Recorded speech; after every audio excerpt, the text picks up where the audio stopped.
अब online transaction का तरीका बदल जाएगा। सही सुन रहे हैं आप, डिजिटल पेमेंट के तरीके में एक बड़ा बदलाव होने वाला है। आरबीआई ने अपनी पॉलिसी में बड़ा परिवर्तन किया है, जिससे ग्राहकों को अब सीधा फायदा पहुंचेगा। बता दें कि अब आरबीआई ने डिजिटल पेमेंट को एक बड़ा ऐलान किया है। दरअसल भारतीय रिजर्व बैंक डिजिटल पेमेंट को वेरीफाई करने के लिए एक नई तरीके पर काम कर रहा है। रिजर्व बैंक के गवर्नर शक्तिकांत दास ने बताया कि वर्तमान में एसएमएस आधारित ओटीपी का उपयोग कर ट्रांजैक्शन को वेरीफाई किया जाता है, लेकिन अब हम प्रिंसिपल बेस्ड ऑथेंटिकेशन के फ्रेमवर्क पर भी काम कर रहे हैं। शक्तिकांत दास ने कहा कि पिछले कुछ वर्षों में रिजर्व बैंक ने डिजिटल पेमेंट को सुरक्षित करने के लिए एडिशनल फैक्टर ऑफ ऑथेंटिकेशन जैसे अलग अलग सिस्टम की शुरुआत की।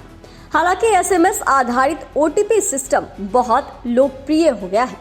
इसके जरिए डिजिटल पेमेंट वेरिफिकेशन आसान हुआ है, लेकिन इसकी सुरक्षा बढ़ाने के लिए प्रिंसिपल बेस्ड ऑथेंटिकेशन फ्रेमवर्क का प्रपोजल है। वहीं केंद्रीय रिजर्व बैंक इस नए वेरिफिकेशन सिस्टम के बारे में विस्तार से बताने के लिए अलग से निर्देश जारी करने की योजना बना रहा है। हालांकि इसकी रूपरेखा क्या होगी, इसके बारे में आरबीआई गवर्नर ने विस्तार में कुछ नहीं बताया है। फिलहाल ऑनलाइन ट्रांजैक्शन किया जाता है तो इससे पहले वेरिफिकेशन के लिए आपके रजिस्टर्ड मोबाइल नंबर पर ओटीपी प्राप्त होता है। इसे एक निश्चित समय में एंटर करने के बाद ट्रांजैक्शन हो पाता है।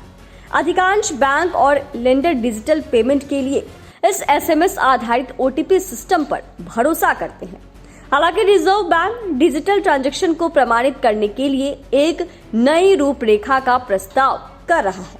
शक्तिकांत दास ने बताया कि केंद्रीय बैंक डिजिटल मुद्रा पायलट परियोजना में ऑफलाइन ट्रांजैक्शन शुरू किया जाएगा।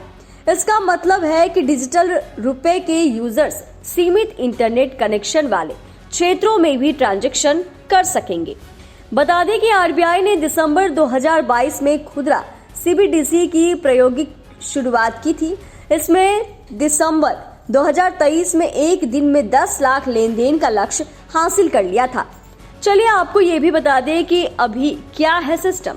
वर्तमान में जब आप ऑनलाइन ट्रांजैक्शन शुरू करते हैं तो इससे पहले वेरिफिकेशन के लिए आपके रजिस्टर्ड मोबाइल नंबर पर ओटीपी प्राप्त होता है। इसे एक निश्चित समय में इंटर करने के बाद ट्रांजैक्शन हो पाता है। अधिकांश बैंक और लेंडर डिजिटल पेमेंट के लिए इस एसएमएस आधारित ओटीपी सिस्टम पर भरोसा करते हैं। हालांकि रिजर्व बैंक डिजिटल ट्रांजैक्शन को प्रमाणित करने के लिए एक नई रूपरेखा का प्रस्ताव कर रहा है।